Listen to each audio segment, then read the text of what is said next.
পক্ষ থেকে, আপনাদের সকলের পক্ষ থেকে, আমার প্রিয় ব্যক্তিকে বাংলাদেশের অভিসম্পী নেতৃত্ব দিয়েছেন। টেকনাফ থেকে তেতুলিয়া, রূপসা থেকে পাথরিয়া পর্যন্ত এই মাফিয়া সরকার, এই খুনি হাসিনার বিরুদ্ধে যিনি লড়াই করেছেন, সুদূর প্রবাসে বসে, লন্ডনে বসে যিনি নেতৃত্ব দিয়েছেন, যিনি আমাদের জুলাই আগস্টের মাস্টার মাইন্ড হিসাবে চিহ্নিত, বিভিন্ন রাজনৈতিক দল তারাও স্বীকার করবেন, যিনি আমাদের জুলাই আগস্টের আন্দোলনের নেপথ্যে প্রত্যক্ষ পরোক্ষভাবে এই সার্বিক সহযোগিতা করেছিলেন, দিক নির্দেশনা দিয়েছেন, নেতৃত্ব দিয়েছিলেন, যিনি মাস্টার মাইন্ড হিসেবে চিহ্নিত বিএনপির ভারপ্রাপ্ত চেয়ারম্যান,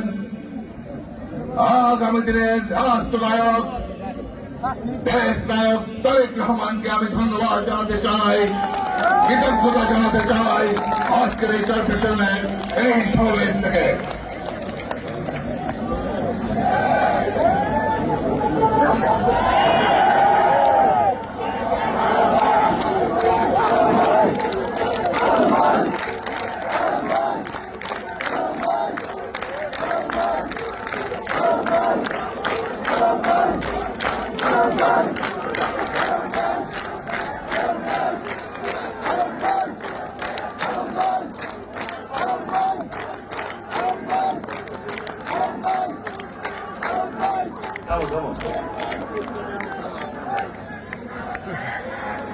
আমি ধিক্কার জানাই,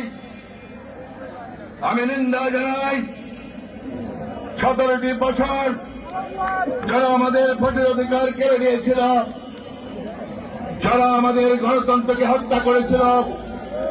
যারা আমাদের বাক ব্যক্তির সাধনাকে ধূলিসাৎ করে দিয়েছিল, যারা এদেশের সম্পদ লুণ্ঠন করে বিদেশের টাকা পাচার করেছিল, যারা এদেশের ছাত্র জনতাকে পাখির মতো গুলি করে হত্যা করেছিল, যারা আমাদের আন্দোলনের সংগ্রামী নেতা কর্মীদেরকে গুম করেছিল, জুলাই আগস্টে ছাত্র জনতাকে প্রায় 1,500 ছাত্র জনতাকে নির্মমভাবে হত্যা করেছিল, আমি নিন্দা জানাই তাদেরকে, যারা আমার চেয়ারপারসনের প্রায় 7 জনকে নির্মমভাবে হত্যা করেছিল, আমার ছাত্র দলের সভাপতি শহীদ রাজ্জাককে হত্যা করেছিল,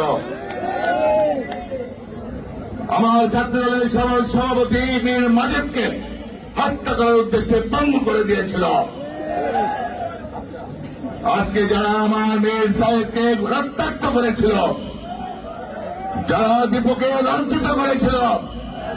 যারা আমার সাধারণ সম্পাদক সম্পদের বিনিময়ে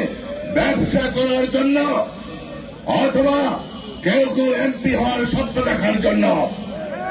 এই সমস্ত আওয়ামী লীগের দোষকদের সাথে যারা আপোষ করে, আমি তাদের ধিক্কার জানাই।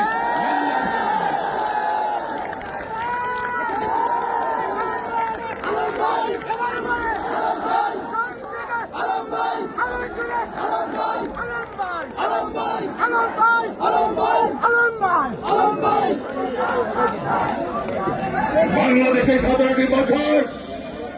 আওয়ামী লীগের প্রভু যারা ভারতকে প্রভু মনে করে, আমরা বলতে চাই আজকে এই আওয়ামী লীগের সাথে আমাদের কোনো আপোষ হতে পারে না।